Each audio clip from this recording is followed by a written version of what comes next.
देखो बेटा, इसके पहले हमने तत्व की सारी जानकारी ले ली थी, लेकिन काफ़ी दिन हो गया वीडियो बने हुए, तो थोड़ा सा अपडेट कर देता हूं आपको। पहले समझते हैं हम तत्व के बारे में, क्या होता है तत्व, है ना। तो समझते हैं तत्व के बारे में, लेकिन याद रखिए आज का हमारा जो पॉइंट है वो तत्व नहीं है, बल्कि हमें समझना है तत्वों की विशेषताओं के बारे में। तो सबसे पहले समझते हैं तत्व क्या होता है, सरसरी निगाह से इसे हम देखते हैं। तो तत्व की खोज, तत्व शब्द का या तत्व के बारे में सबसे पहले किसने बताया था? तो सबसे पहले बताया था रॉबर्ट बॉयल ने।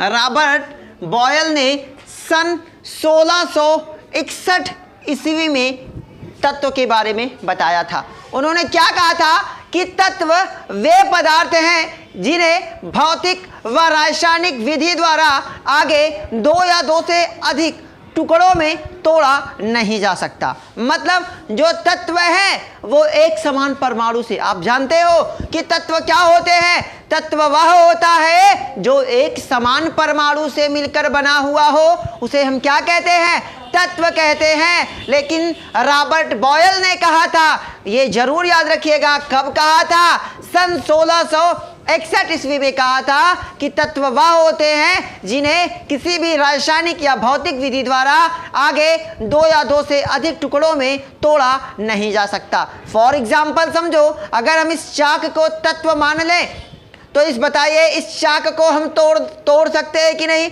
भौतिक क्रिया द्वारा हमने आगे तोड़ दिया, लेकिन अगर ये तत्व होता तो ना तो इसे भौतिक विधि, मतलब ना तो हाथों से, ना तो पीट के, ना तो गर्म करके, उबाल करके, किसी भी विधि द्वारा हम अलग नहीं कर सकते। तो जिसे नहीं अलग कर सकते वो क्या है? तत्व है। जैसे सोना की बात करें तो सोना को बहुत करेंगे आप, तोड़ देंगे तो वो दो टुकड़ों में टूट जाएगा कि नहीं? टूट जाएगा। लेकिन जो गुण इसके होंगे वही गुण इसके भी होंगे कि नहीं होंगे? तो आपने अलग नहीं, केवल उसकी अवस्था को बदला हुआ है। समझ रहे हैं ना? तो तत्व क्या होता है? जिसे कभी भी रासायनिक या भौतिक अभिक्रिया के फलस्वरूप आगे दो या दो से अधिक खंडों में तोड़ा नहीं जा सकता। ये किसने कहा था? ये रॉबर्ट बॉयल ने कहा था। आगे समझते हैं।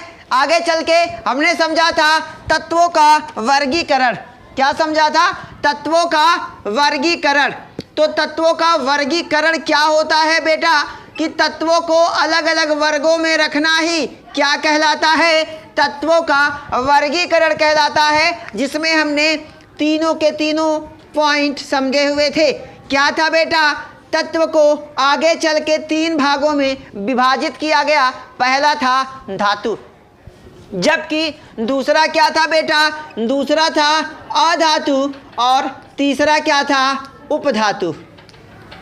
ध्यान में रखिए, इन सारी चीज़ों के वीडियो पहले ही उपलब्ध हैं, आपको डिस्क्रिप्शन बॉक्स में लिंक मिलेगा, आप वहाँ से देख सकते हो। फिलहाल पॉइंट समझते हैं। अधातु क्या होता है? एकदम बेसिक सा पॉइंट है बेटा।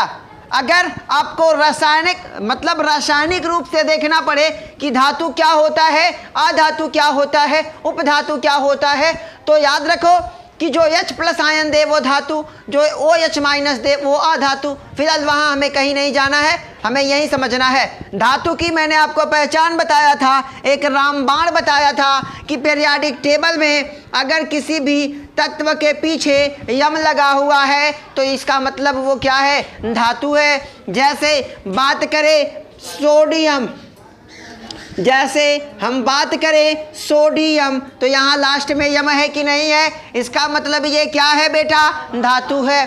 कैल्शियम है ना, कैल्शियम, ये आपको कहीं नहीं मिलने वाला।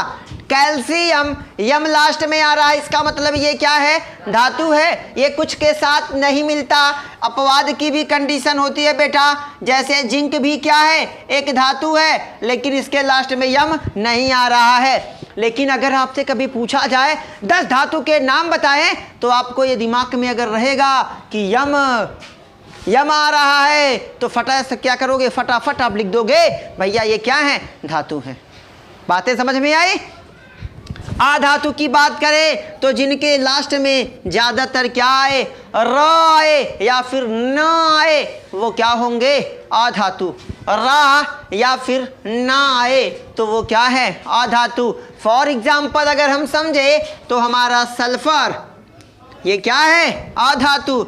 ऑक्सीजन ये क्या है, समझ रहे हैं कि नहीं समझ रहे हैं। तो ये एकदम बेसिक से ही पहचान है। फिलहाल हमने ये सारी चीजें पढ़ा हुआ है। धातु क्या होती है, धातु वह होती है जो पीटने पर फैलती है, जो उष्मा की सुचालक होती है, जो विद्युत की सुचालक होती है, उसे हम क्या कहते हैं, धातु कहते हैं। इसका जस्ट अपोजिट क्या होता है, अधातु होता है, जो पीटने पर फैलती नहीं, जो उष्मा की कुचालक होती है, उसे हम क्या कहते हैं, उसे कहते हैं अधातु। लेकिन इसके कुछ अपवाद भी हमें देखने को मिलते हैं जो हमने पिछले वीडियो में पढ़ा था। आप वहां जाके डिस्क्रिप्शन से वीडियो आप देख सकते हैं। समझते हैं उपधातु के बारे में। उपधातु क्या होता है, तो जो जिसमें धातु और अधातु दोनों के लक्षण पाए जाए उसे क्या कहेंगे, मतलब धातु और अधातु दोनों के लक्षण जिन पदार्थों में उपलब्ध हो उसे हम क्या कहेंगे, उपधातु कहेंगे।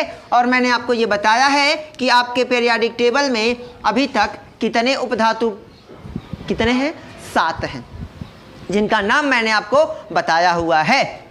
बातें समझ में आ गई, यहां तक बातें समझ में आई ना। बढ़े आगे तो समझते हैं इसके बारे में। इसका एग्जाम्पल लिख लीजिए वरना बाद में पछताएंगे। एंटीमनी और आर्सेनिक, हालांकि बेटा ये हम पहले ही पढ़ चुके हैं। आज का पॉइंट हमारा कुछ और है, लेकिन काफ़ी दिन हो गए वीडियो बने तो आप थोड़े से अपडेटेड नहीं थे, इसीलिए पहले अपडेट हो जाइए, इसके बाद फिर समझेंगे हम तत्व की विशेषताएं। यहाँ तक बातें समझ में आ गई, आगे बढ़े। अब समझते हैं हमारा आज का जो पॉइंट है, तत्व की विशेषताएं। कैसे पहचानेंगे, कैसे पहचानेंगे कि ये तत्व है, जिन्हें हम एक एक पॉइंट करके समझने वाले हैं। तो ध्यान से लगे रहिए, एकदम जबरदस्त तरीके से समझते हैं। पहला पॉइंट क्या है, प्रत्येक तत्व का सबसे छोटा कण, प्रत्येक तत्व का सबसे छोटा कण क्या होता है, परमाणु होता है,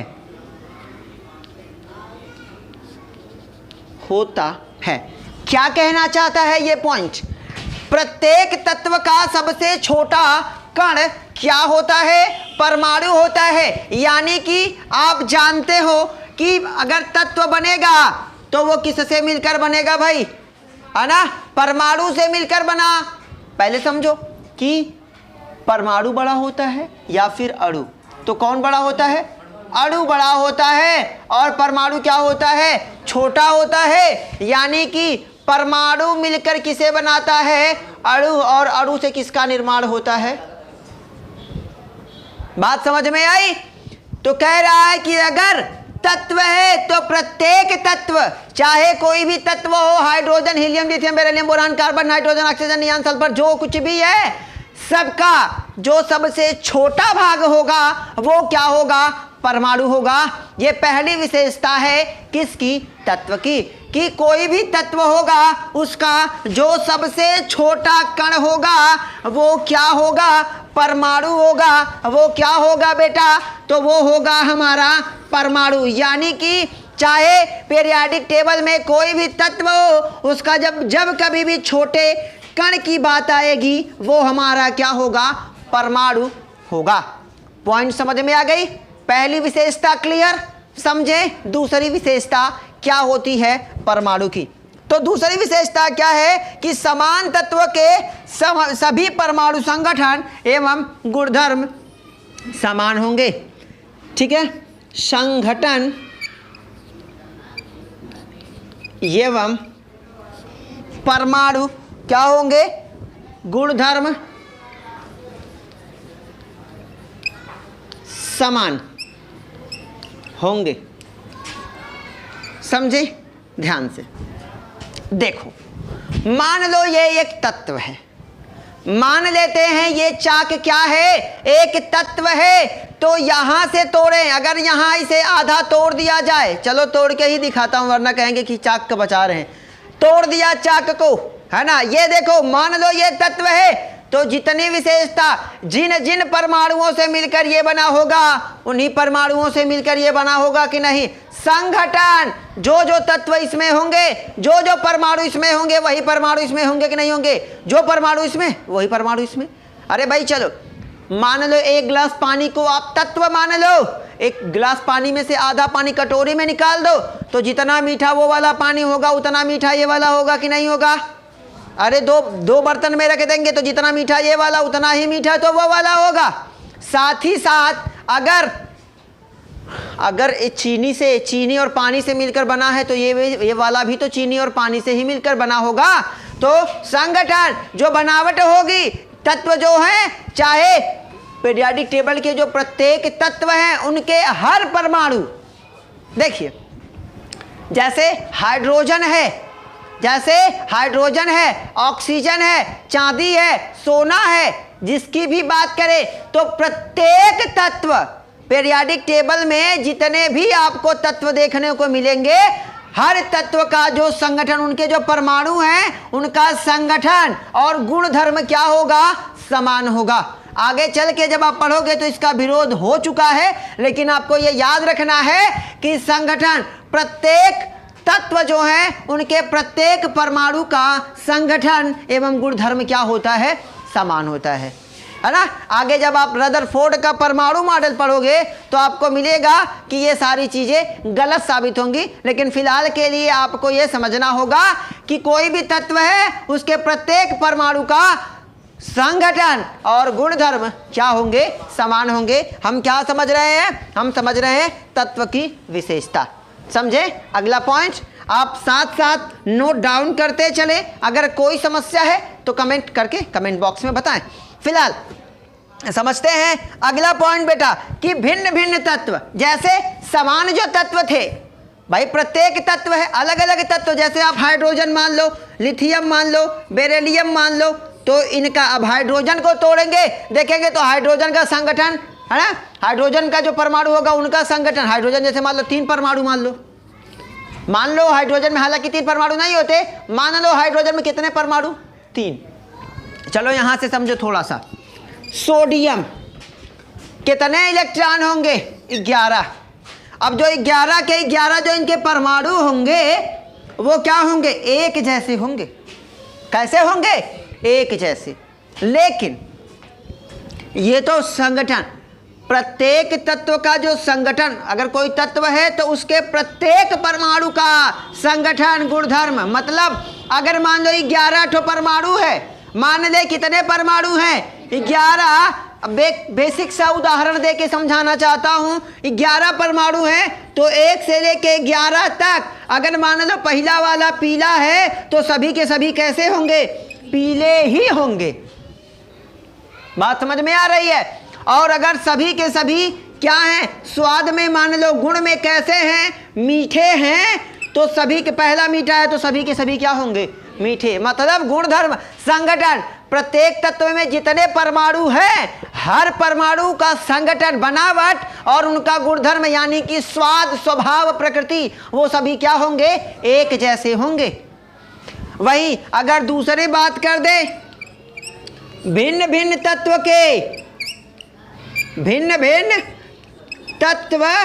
के परमाणुओं के, भिन्न भिन्न तत्व के परमाणुओं के संगठन एवं गुणधर्म क्या होंगे, गुणधर्म क्या होंगे, भिन्न भिन्न होंगे। अगर आपको याद होगा यहाँ क्या था, अगर कोई तत्व है उसका प्रत्येक परमाणु का संगठन और गुणधर्म क्या हो रहा था, समान हो रहा था। लेकिन अब यहीं 2 तत्व रख लो, यहीं इसके साथ सोडियम के साथ हाइड्रोजन रखेंगे तो इसका जैसा स्वाद होगा। अरे भाई मान ले सोडियम का जो पहला परमाणु था उसका स्वाद कैसा, वो उसका रंग कैसा था, पीला, गुणधर्म कैसा था, मीठा। लेकिन हाइड्रोजन का तो ऐसा नहीं ना होगा, हाइड्रोजन कुछ ना कुछ इससे तो अलग ही होगा कि नहीं होगा। वही ये कहना चाहता है अगला पॉइंट कि भिन्न भिन्न तत्व के जो जितने भी परमाणु होंगे उनका संगठन और गुणधर्म क्या होगा, भिन्न होगा। चलिए एक गांव का एग्जाम्पल देता हूं। गांव में कोई आदमी है, उसके 4 लड़के, तो ये संभावना है कि उसके चारों लड़के एक जैसे हो सकते हैं, उनका स्वभाव एक जैसा हो सकता है। लेकिन गांव में 2 लोग हैं, है ना, 2 लोग हैं, उनके 4 लड़के, तो क्या वो जो दोनों लोग के लड़के हैं वो आपस में समान हो सकते हैं? नहीं हो सकते। तो यही पॉइंट कहना चाहता है कि कोई भी तत्व है उसके प्रत्येक परमाणु का संगठन एवं गुणधर्म समान हो सकता है या होते हैं, जबकि भिन्न भिन्न तत्व के परमाणुओं का जो गुणधर्म है, संगठन है, वो आपस में समान नहीं होगा, वो क्या होगा, अलग होगा। बातें समझ में आ रही हैं कि नहीं आ रही हैं? समझें अगला पॉइंट क्या कहना चाहता है। अगला पॉइंट कहता है कि अभी तक आपको ये मालूम होगा कि पीरियाडिक टेबल में अभी तक हमने कितने तत्व ज्ञात किए हैं, 118। अभी तक कितने तत्व ज्ञात हैं बेटा? तो अभी तक 118 तत्व ज्ञात हैं। 118 तत्व ज्ञात हैं, जिसमें से 118 में से 27 क्या हैं बेटा? कृत्रिम हैं। क्या हैं? कृत्रिम हैं। बात समझिए कि हमारे पीरियाडिक टेबल में जो हमें 118 तत्व देखने को मिलते हैं, इसमें से 27 तत्व किसने बनाए हैं? मानव द्वारा प्रयोगशाला में बनाया गया है। मतलब जो 118 तत्व हैं वो सभी के सभी हमें लैब में नहीं मिले हैं, बल्कि उन्हें कहाँ, है ना, 118 तत्व हैं वो सभी के सभी हमें प्राकृतिक द्वारा प्रदान नहीं है, बल्कि उसमें से 27 तत्व हमें कैसे मिले हैं, है ना, कृत्रिम, यानी कि उसे मानव ने, वैज्ञानिकों ने लैब में बनाया है। ठीक है, आखिरी पॉइंट समझ लेंगे बेटा। 5वां पॉइंट क्या कहता है, जिसे मैंने पहले ही बताया था कि तत्व को चाहे भौतिक व रासायनिक विधि द्वारा विभाजित नहीं किया जा सकता है। मतलब कि जितने भी तत्व हमारे आसपास देखने को मिलेंगे, उन्हें ना तो हम भौतिक विधि द्वारा और ना ही रासायनिक विधि द्वारा आगे 2 या 2 से अधिक भागों में विभाजित कर सकते हैं। मतलब कभी भी आप किसी भी तत्व को भौतिक रासायनिक विधि द्वारा आगे चल के 2 भागों में आप तोड़ नहीं सकते। तो ये था बेटा आपके तत्वों की विशेषताएं। उम्मीद करता हूं समझ में आया होगा। अगले वीडियो में हम पढ़ने वाले हैं बेटा यौगिक के बारे में और यौगिक की विशेषता के बारे में। उसके बाद हमें पढ़ना है मिश्रण के बारे में। तब तक जुड़े रहिए। Best of luck.